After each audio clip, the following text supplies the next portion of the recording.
Hey y'all, welcome to Hey, Diamond and Silk, the podcast with your host Diamond and Silk and Silk. Diamond, oh Okay, Diamond. so a lot of stuff has jumped off, but before we get started with this podcast, I want you to stop right now. Stop. And I want you to subscribe to this podcast so each time we drop a new episode, you will receive notification. And don't forget about our book, Uprising. Who the hell said you can't ditch and switch? The Awakening of Diamond and Silk. You can get the book at diamondandsilkbookstore.com. And if you would like to advertise or be a sponsor for this podcast, feel free to send an email to info@diamondandsilk.com. That's info@diamondandsilk.com. And don't forget to check us out over there at Chattit, ChatDit.com. So we have the chairwoman of the Republican Party of Arizona right here on today. Yes. And we want to get some updates about what's happening with these audits that's going on in Arizona. So please welcome to the show, Dr. Kelly Ward. Hello, Miss Diamond. Hello, Miss Silk, and everybody out there watching. Yes, Arizona, we are the tip of the spear. We are going to find out what happened in the 2020 election. We are going to reveal it. We are going to expose it, and we aren't going to stop until we get it done. Oh my God, you make me feel like I'm smiling from ear to ear. Yeah. Okay, so can you please just give us, without giving too much, I guess, give us some updates about what's happening in Arizona as of today? Right. Well, so this is the first full forensic audit that has ever been done in our country. It is not a simple recount. It's not a recount of a couple of votes or a few hundred votes. It is a full look at 2.1 million ballots, a hand count. It is an evaluation of those ballots, the paper ballots that we do have in Arizona, to make sure that they are legitimate ballots. They weren't stuck in there, stuffed in the ballot box, done something nefarious wasn't done. And also we're looking at the hardware, the software, and all of the programming and the digital images that are associated with the election as well. So what we saw last week was our Board of Supervisors, the Maricopa County Board of Supervisors, who is made up of 4 Republicans and 1 Democrat, let me just tell you. And those, all 5 of them were just reelected in November. So what they're doing really is has no excuse as far as I'm concerned. So they had a big press conference, a dog and pony show, a media circus, really, to belittle the Arizona State Senate and the senators who subpoenaed this information. That is part of their job.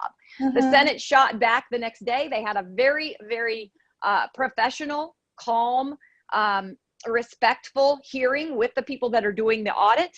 And it's very, very clear. Maricopa County wants to shut everything down. They would like to hide things. They would like to stop the audit. The Arizona State Senate and our senators are standing firm because they need that information to make sure that 2020 was okay and that there's never a problem with an election in our state ever again.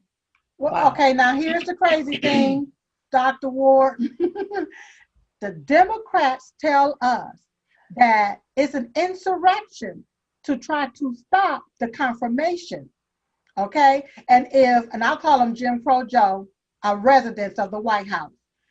If he was truly elected and you all are trying to confirm that he won the election, why are they trying to stop and block his confirmation?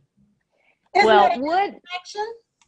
Well, yes, I agree. These people who are trying to stop this audit claim that this election was the most secure, the most transparent that we've ever had in the history of our country. Now, I can tell you when I was watching in our own state, but certainly in Pennsylvania and in Michigan, where they were putting plywood and cardboard over the windows so that observers couldn't see in, that it certainly wasn't transparent. That's for sure.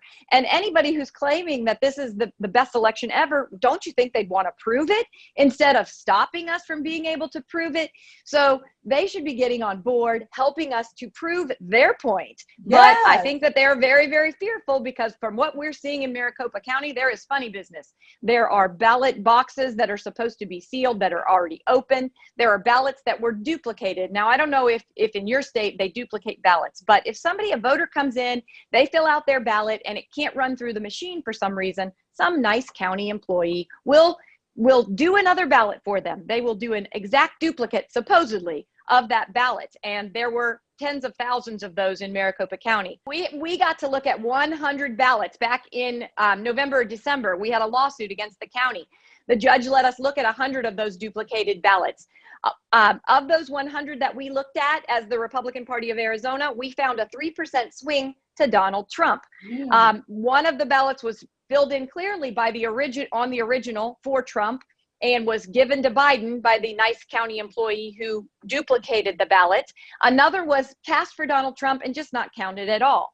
The problem that they found with the audit so far with these duplicated ballots is that there's no original that is sitting there with the duplicate on many of them. We don't know how many. And it's required by our state law, by our state statute, to have the original and the duplicate together with serial numbers matching on each of them. So we have the duplicates, but no original. For me, that's a fraudulent ballot and it should never be counted. Whoa. So if they have a lot of these fraudulent ballots, what happens when all of this come out? And if, I'm not saying it has happened, but if it comes out that there was a lot of voter irregularities and a lot of maybe things that was violated, laws that was violated, what happens then? Well, these are unprecedented times. They're unprecedented situations and consequences for people who participated in this, and restoration of what really should have happened in 2020. So are you telling me that there's still a possibility that the state legislators can send the correct information and deem what they've already sent null and void?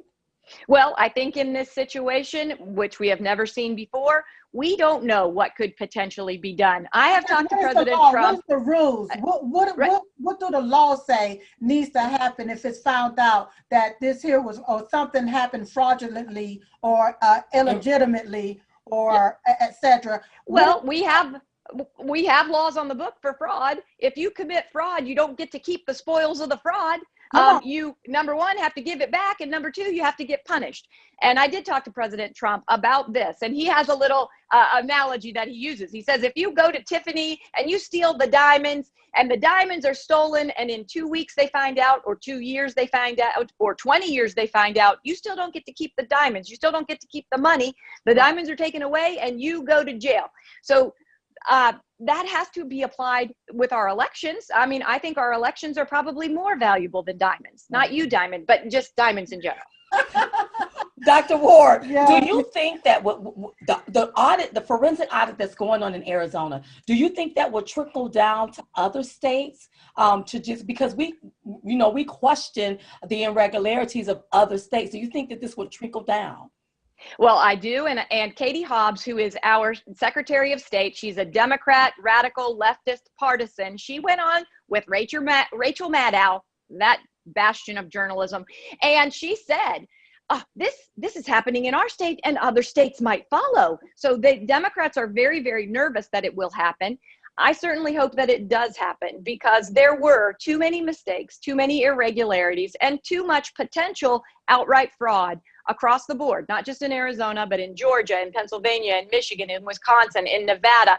Those states need to be examined, they need to be audited, and we need to correct whatever happened in that election or show that everything was perfectly fine. So the people that are trying to fight it, they could prove that everything's perfectly fine. Instead, they like this uproar. And here's a sad thing, a sad note. It seems like some of our fellow Republican brothers and sisters are probably even complicit with the different irregularities that are going on or was going on during the 2020 election. Because when I hear you talk about 4 Republicans to 1 Democrat, how is it that this one Democrat can overpower these 4 Republicans and then come and say it's time to shut this here particular forensic audit down? Yes, it is very disappointing. But if there's fraud and there's corruption, I don't care which party it's in, I want it gone. And I think the majority of Americans want it gone. I am the chairwoman of the Republican Party. I stand up for Republican values and Republican principles and faith and family and freedom across the board. But I'm not going to stand up for criminals. I'm not going to stand up for liars. I'm not going to stand up for backstabbers. I'm not going to stand up for weaklings. And unfortunately, there are some of those in our very own party. Those guys and girls need to be exposed, and then they need to be primaried, and then we need to get our country back on the right track using strong, spine-full Republicans. Wow, you're right about that. Now, is the GOP, are you all raising money for this forensic audit? Because we heard that the RNC is not helping out with this. How are you raising the funds to make sure that you all can continue this here and it be a success? Right. Well, so since this is a nonpartisan audit, it is legislatively directed. There is money coming from the Arizona legislature's budget to help pay for this audit. Okay. And there are multiple other organizations raising money to pay for the extra that it's being put on us in Arizona because the Board of Supervisors in Maricopa County wouldn't let us do the audit right there in their facility, raising the cost extremely a lot because we had to move all the ballots, we had to transfer them, we had to have all the security somewhere else. So yes, people are raising money. We're raising money at the Republican Party of Arizona to continue to be able to put the pressure on to have the audit done. That's our purview as the Republican Party, is to make sure that people are informed about what's going on, what's actually happening, not what the fake news says is happening, and continue to put the pressure, give the praise and the support to our legislators who are doing it, and then pressure the other ones who are trying to slither out of it like the snakes that they probably are. Yeah. Okay, so let me, I just want to make sure that I'm crystal clear on this one point. Okay, so the RNC is not giving you all any money. Is there a particular reason why not? I'm just curious on that so that I can make sure I understand. Yeah, I don't know. I don't know if they are supporting this or not. They've got to look at all 50 states plus the territories as well. So, but they know that we the people out here want to support this effort, and those people that want to support it are putting their money where their mouth is. They're giving it to fund the audit. They're giving it to Voices and Votes. They're contributing to the Republican Party of Arizona so that we can continue to make this happen. So they need to contribute directly to you all, the Republican Party of Arizona, whenever it comes down to this. And I saw where another gentleman was advocating for a forensic audit in Georgia. And then, hopefully in Michigan, we saw where that particular verdict came down, where they saw that the state legislature, some stuff was messed up and was fraudulently done. And so, when you said the key word that you said was unprecedented. This has never happened before. Right. So it's like we're watching a movie for the very first time. And it's like we got to go with the flow of the movie to see how it all ends. Right. That's right. And we have to have strong people who are willing to do whatever is necessary in our legal system, in our system of law and order, to make sure that it happens. Because there's a lot of pressure on politicians and on others from the business community, like from the Chamber of Commerce, from the Biden supporters, from the climate change worshipers, that they want to stop this from happening. And so we have to be on the other side, being willing to fight and being willing to not back down and not be apologetic for wanting election integrity and to wanting to restore confidence of the voters in our electoral process. All we're asking for is transparency. That's all, because we all saw it. And we was just, wait a minute, something's off here. Something is not right here. Yeah. That's all we're asking for is transparency. Especially if they did almost 4 years, over $40 million going out to Russia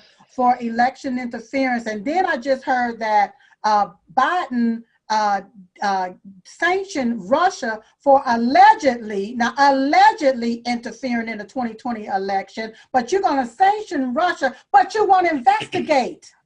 Right, exactly. Well, for us, we have paper ballots, we have logs of everything that was supposed to happen, and there's no point to have all of that if you're never allowed to look at it. So we need to look at the chain of custody. We need to look at the logs. We need to look at the paper ballots. We need to look at the pictures they took of the ballots. We need to look at it all so that we can reassure America that America is not a banana republic, that we are a constitutional representative republic, and we're going to stay that way.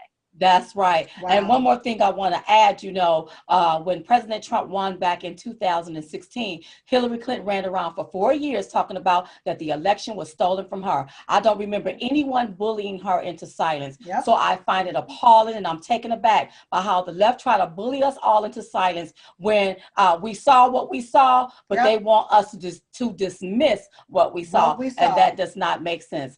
Dr. Kelly Ward, please keep us updated, you all. Let us, where social media accounts, where can they go to find updates? Right. Well, you can come to my page. It's at Kelly Ward AZ, Kelly with an I, because I care about the people. Also, the Republican Party of Arizona at AZGOP, Arizona GOP. You can find, we do a daily update every day during the audit. We also do a daily update about politics around the country and in Arizona as well. So go there, follow, click, like, interact. We'd love to see you. Let me tell you, Ms. Ward, I don't care what it looks like. I don't want you to ever give up. Don't give up. Thank you for fighting this good fight for we, the American people, not selling your country down the drain and doing right by the Constitution. May God bless you. Oh, you too, ladies. Love you. Bye-bye. Bye-bye. You know what, Silk? That was a great conversation. Oh, yeah, Diamond. I mean, amazing. I'm just enjoying all of this. Listen, don't forget to subscribe to this podcast so each time we drop a new episode, you will receive notification. And don't forget about our book, Uprising, Who the Hell Said You Can't Ditch and Switch? The Awakening of Diamond and Silk. You can get the book at Diamond and Silk Bookstore.com. And if you would like to be a sponsor of this podcast, feel free to send an email to info@diamondandsilk.com. That's info@diamondandsilk.com. Don't forget to check us out over there at Chattit, ChatDit.com. And don't forget to give us a review, and a 5-star will do. Okay, so we was just coming to give y'all the 211. We called it 211 because it's two of us. And we're the ones giving it to you. So in the meantime and in between time, we will see you all next time right here on Diamond and Silk, the podcast. Bye-bye. Today's podcast is being brought to you by Hip Lily, Your journey more joyful. helping women in menopause find harmony and balance again naturally. So be sure to visit their website, hemplily.com. And when you visit their website, don't forget to use code DS21 to get 25% off your entire purchase. That's hemplily.com. Hey y'all, Hey. It's Diamond and Silk. Listen, we still have a patriot out there fighting for the integrity of the 2020 election. So we must support him. That's right. Now that's Mike Lindell. So I want you to head over there to mypillow.com, purchase anything on the site, and make sure you use code DS21. That's code DS21. Go to mypillow.com. And when you use code DS21, you can save up to 66%. Make your purchase now at mypillow.com or call toll-free 1-800-667-2756. That's 1-800-667-2756 and save up to 66%. Silk, it sound like you save a lot. So head over there to mypillow.com. Today's podcast is being sponsored by Footsteps in the Past, An American-based business where everything is made in America. Footsteps in the Past, your custom creations from marriage proposals that you can cherish forever To lost loved ones' messages from old personal letters. So be sure to head over there to footstepsinthepast.com. and receive up to 15% off your entire order by using code DS21. That's footstepsinthepast.com.